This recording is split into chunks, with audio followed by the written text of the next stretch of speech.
കേരള സഭയിലെ ആദ്യ കന്യാസ്ത്രീ വാഴ്ത്തപ്പെട്ടവളുടെ ഗണത്തിലേക്ക് എത്തുകയാണ്. പ്രത്യേകിച്ച് ലത്തീൻ സഭയ്ക്ക് ഇത് വലിയൊരു പ്രധാനപ്പെട്ട ഒരു നിമിഷം കൂടിയാണ് അല്ലേ?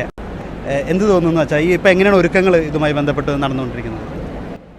സൂചിപ്പിച്ചതുപോലെ കേരള സഭയുടെ പ്രത്യേകിച്ചും ലത്തീൻ സഭയുടെ ആദ്യ സന്യാസിനി എന്ന നിലയിൽ മദർ എലീശ്വ ലത്തീൻ സഭയുടെ സ്വകാര്യമായ ഒരു അഹങ്കാരമാണ്. കാരണം കേരള സഭയിലെ ആദ്യത്തെ സന്യാസിനിയും ഭാരതത്തിലെ ആദ്യത്തെ കർമ്മലിത്ത സന്യാസിനിയുമാണ് ധന്യ മദർ എലീശ്വ. മദർ എലീശ്വയുടെ ജീവിത വിശുദ്ധിയുടെ പരിമളം ലോകം തിരിച്ചറിഞ്ഞപ്പോൾ പരിശുദ്ധ പിതാവ് ലയോ 14 പാപ്പ അവളെ അൾത്താര വണക്കത്തിന് വേണ്ടി വാഴ്ത്തപ്പെട്ടവരുടെ ഗണത്തിൽ ഉയർത്തുന്നതിന് വേണ്ടി തിരുമനസ്സാകുകയും അത് വരാപ്പുഴ അതിരൂപതയ്ക്കും ആഗോള കത്തോലിക്ക സഭയ്ക്കും വലിയൊരു പുണ്യ അംഗീകാരമായി ഞങ്ങൾ കാണുകയും ചെയ്യുന്നു. അതുകൊണ്ട് തന്നെ മദർ എലീശ്വയുടെ നാമകരണ പരിപാടിയുമായി വാഴ്ത്തപ്പെട്ട പ്രഖ്യാപന പരിപാടിയുമായിട്ടുള്ള ഒരുക്കങ്ങൾ ഏറ്റവും സജീവമായ വിധത്തിൽ ഒരു കുറവും കൂടാതെ അതിരൂപതയുടെ നേതൃത്വത്തിൽ CTC സന്യാസിനി സഭയുടെ നേതൃത്വത്തിൽ നടത്തിക്കൊണ്ടിരിക്കുകയാണ്. എല്ലാം വളരെ ഭംഗിയായി നടന്നു കഴിഞ്ഞു. നിങ്ങൾക്കെല്ലാവർക്കും അറിയാവുന്നതുപോലെ മദർ എലീശ്വ TOCD സന്യാസിനി സഭയുടെ സ്ഥാപികയാണ്. എന്ന് വെച്ചാൽ ഒരേ സമയം CTC സന്യാസിനി സഭയുടെയും CMC സന്യാസിനി സഭയുടെയും സ്ഥാപിക എന്ന നിലയിലാണ് മദർ എലീശ്വ ലോകത്തിന് മുൻപിൽ അംഗീകരിക്കപ്പെട്ടിട്ടുള്ളതും അംഗീകരിക്കുന്നതും. കാരണം ആദ്യത്തെ സന്യാസിനി എന്ന നിലയിൽ കൂനമാവിൽ ഈ മദർ എലീശ്വയുടെ നേതൃത്വത്തിൽ സഭ തുടങ്ങുമ്പോൾ 2 റീത്തിലും പെട്ട സഹോദരിമാർ ഈ മദർ എലീശ്വയുടെ പാത പിന്തുടർന്ന് ഈ സന്യാസിനി സഭയിലേക്ക് വന്നു ചേർന്നു. കാലം കടന്നു പോയപ്പോൾ റീത്തടിസ്ഥാനത്തിൽ വിഭജിക്കേണ്ടി വന്നപ്പോൾ CTC CMC എന്ന 2 സഭകളായി അത് വിഭജിക്കപ്പെട്ടു.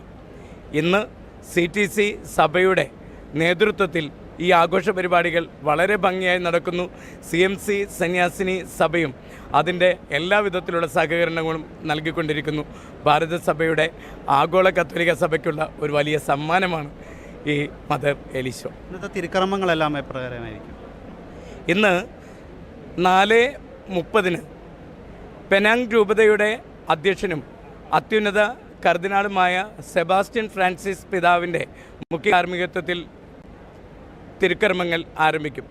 ഭാരതത്തിൻ്റെ അപ്പോസ്തോലിക സ്ഥാനപതി ലെയോപോൾഡോ ജെറേലി പിതാവ് ഈ തിരുക്കർമ്മ മധ്യേ സന്ദേശം നൽകും. ബോംബെ ആർച്ച് ബിഷപ്പായിരുന്ന അത്യുന്നത കർദിനാൾ ഓസ്വാൾഡ് ഗ്രേഷ്യസ് പിതാവ് മദറിൻ്റെ ആദ്യത്തെ തിരുസ്വരൂപത്തിൻ്റെ അനാച്ഛാദന കർമ്മം നിർവഹിക്കും. CTC സഭയുടെ ഇപ്പോഴത്തെ മദർ എലീശ്വയുടെ പിൻഗാമി പെരിയ ബഹുമാനപ്പെട്ട സിസ്റ്റർ ഷാഹില സംഭവിച്ചു കൊണ്ടുവരുന്ന തിരുശേഷിപ്പ് അൾത്താരയിൽ ഏറ്റുവാങ്ങി അത് ഈ ദൈവജനത്തിൻ്റെ വണക്കത്തിന് വേണ്ടി പ്രതിഷ്ഠിക്കും. തുടർന്ന് വിശുദ്ധ ബലി ആരംഭിക്കും.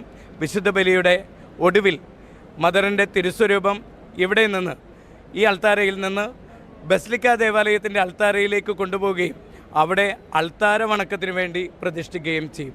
അതോടെ ഇന്നത്തെ തിരുക്കർമ്മങ്ങൾ സമാപിക്കുകയും ചെയ്യും. Okay, thank you. എന്തായാലും ഈ ഒരു പ്രോഗ്രാമിൻ്റെ മൊത്തം ജനറൽ കോർഡിനേറ്ററായ മാർട്ടിൻ തൈപ്പർലച്ചനാണ് ഇപ്പോൾ നമ്മളോടുമായി ഈ ഒരു വിശദീകരണങ്ങളെല്ലാം നൽകിയത്. ഒപ്പം എനിക്ക് തോന്നുന്നു ആദ്യത്തെ സന്യാസിനിയാണ് കേരളത്തിലെ. അതുകൊണ്ട് തന്നെ കേരളത്തിലെ എല്ലാ സന്യാസിനിമാരുടെയും അമ്മയായിട്ട് മദർ എലീശ്വ നമുക്ക് കാണാം. കേരള സഭയിലെ ആദ്യത്തെ സന്യാസിനിയാണ്. ഭാരതത്തിൻ്റെ ആദ്യത്തെ കർമ്മലീത്ത സന്യാസിനിയുമാണ്. അതുകൊണ്ട് തന്നെ ഈ സന്യാസിനി കേരള സഭയുടെ സന്യാസിനിമാരുടെ അമ്മ എന്ന് വിശേഷിപ്പിക്കാവുന്ന സ്ഥാനത്താണ് അവിടെ. താങ്ക് യു അച്ഛാ, താങ്ക് യു.